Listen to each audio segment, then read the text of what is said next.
Is Resident Evil 1 worth checking out in 2026? Hey everyone, this is Kurael from RadioBoys Gaming. Thanks for tuning in for this review of Resident Evil 1. 30 years later, is this game worth playing for the first time? Or coming back for another playthrough? We'll go through how we got the score in a little bit. With a score of 48 out of 50, the original Resident Evil and the HD Remaster are absolutely worth playing.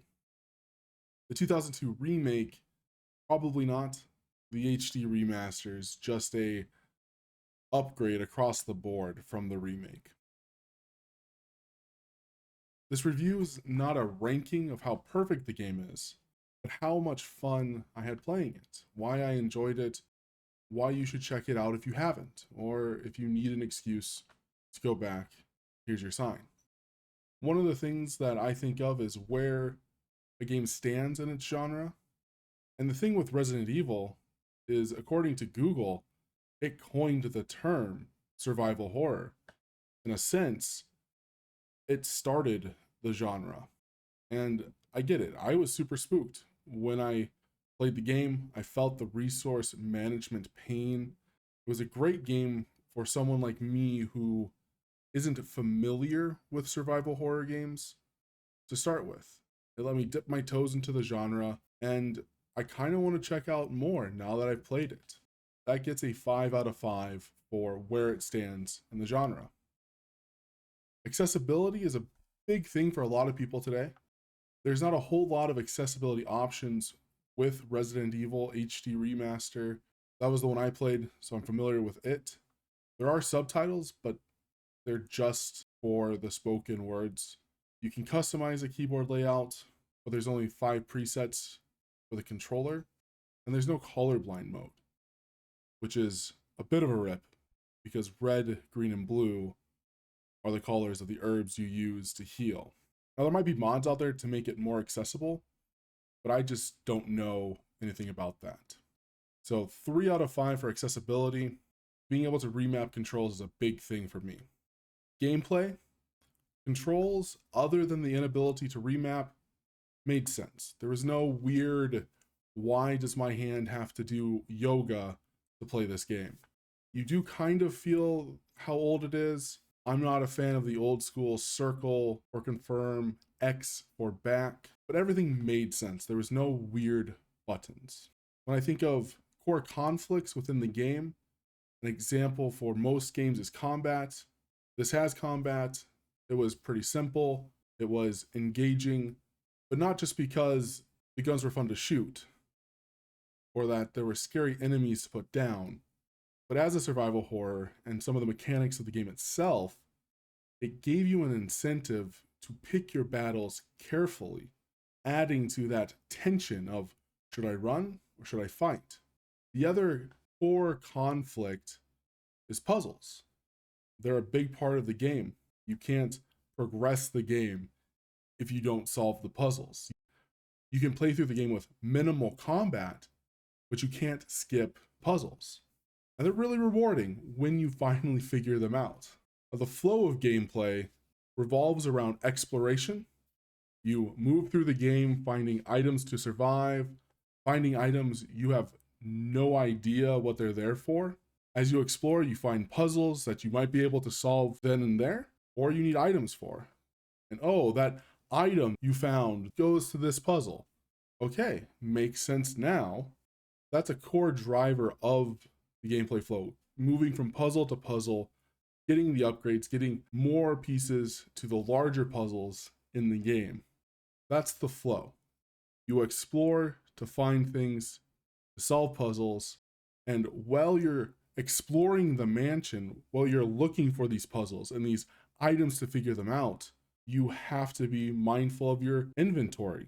There were times where I had to use up items so I could pick up key items while exploring. Enemies can kill you, and all of a sudden, you have to redo the puzzle you just solved. All of this comes together to create a tense flow where you are hyper aware of your dwindling supplies and knowing that there are more enemies waiting for you. The difficulty of the game is really more dependent on how you play than anything else. The original Resident Evil doesn't have difficulties. Chris has higher health but smaller inventory space. Jill has lower health and more inventory, and their starting equipment just changes how you play the game. The remake and the remaster do add difficulty settings, and Very Easy actually has different puzzles than the other ones. Enemy health changes, placement and number of items. Some of the higher difficulties do things like make enemies invisible or disconnect the item boxes. They just change how the game feels. That adds to replayability. People have been playing this game for 30 years.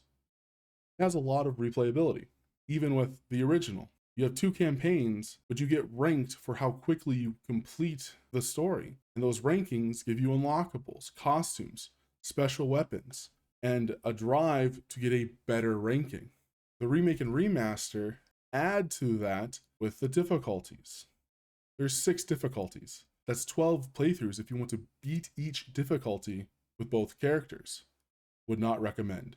This just adds to that replayability, that desire to come back and see what's different, see what's harder, challenge yourself to get better rankings. So gameplay gets a 10 out of 10. Audio. The ambient sounds really set the tone for the game. Creaking floorboards, environmental sounds, it makes you feel like you are in a mansion full of zombies. The sound effects, the zombie groans, the forsaken sounds that come out of other enemies' mouths, combine with those ambient sounds to create pockets of heart-pounding experiences. Add in the music, which is amazing, and you ride the edge of terror through the whole thing. Your heart is ready to give out.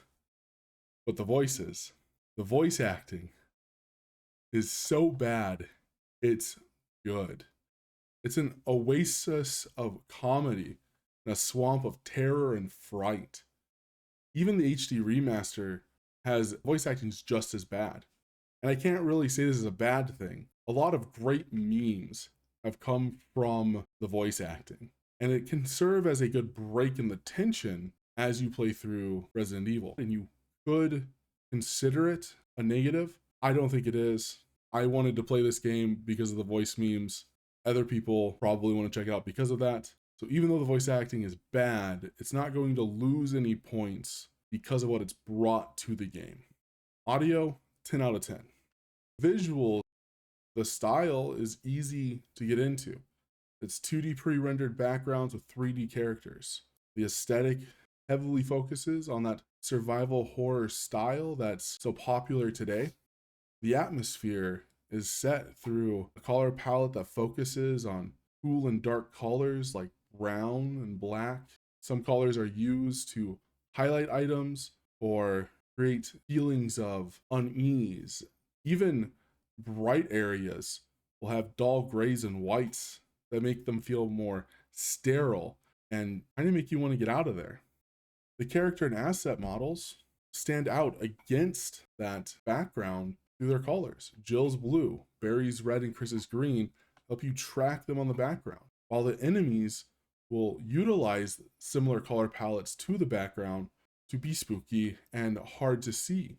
Other enemies will have color palettes that pop, so when they enter the frame, your eyes are drawn directly to them. I think that they look great in the remaster. I think they look great in the original as well. Both have had graphics that have stood the test of time. The environment looks amazing. The mansion looks creepy.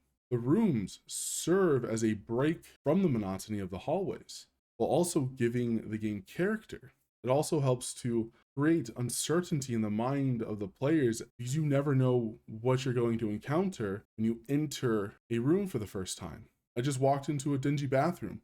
That bathtub's full of water. Maybe I should unplug it. Well, there's blood on the ground, but I don't see a body. What should I do? The visuals help tell the story really well. 10 out of 10. Story. Quote, "The story of Resident Evil isn't exactly its selling point, if I'm being real, unquote. My buddy. And he has a point. This storyline, it's nothing amazing. It unfolds pretty predictably. But the beauty of Resident Evil's story is that it sets up the whole series. What happens to the STARS members, our main cast, pushes through into the rest of the games. But there's also the lore within the mansion.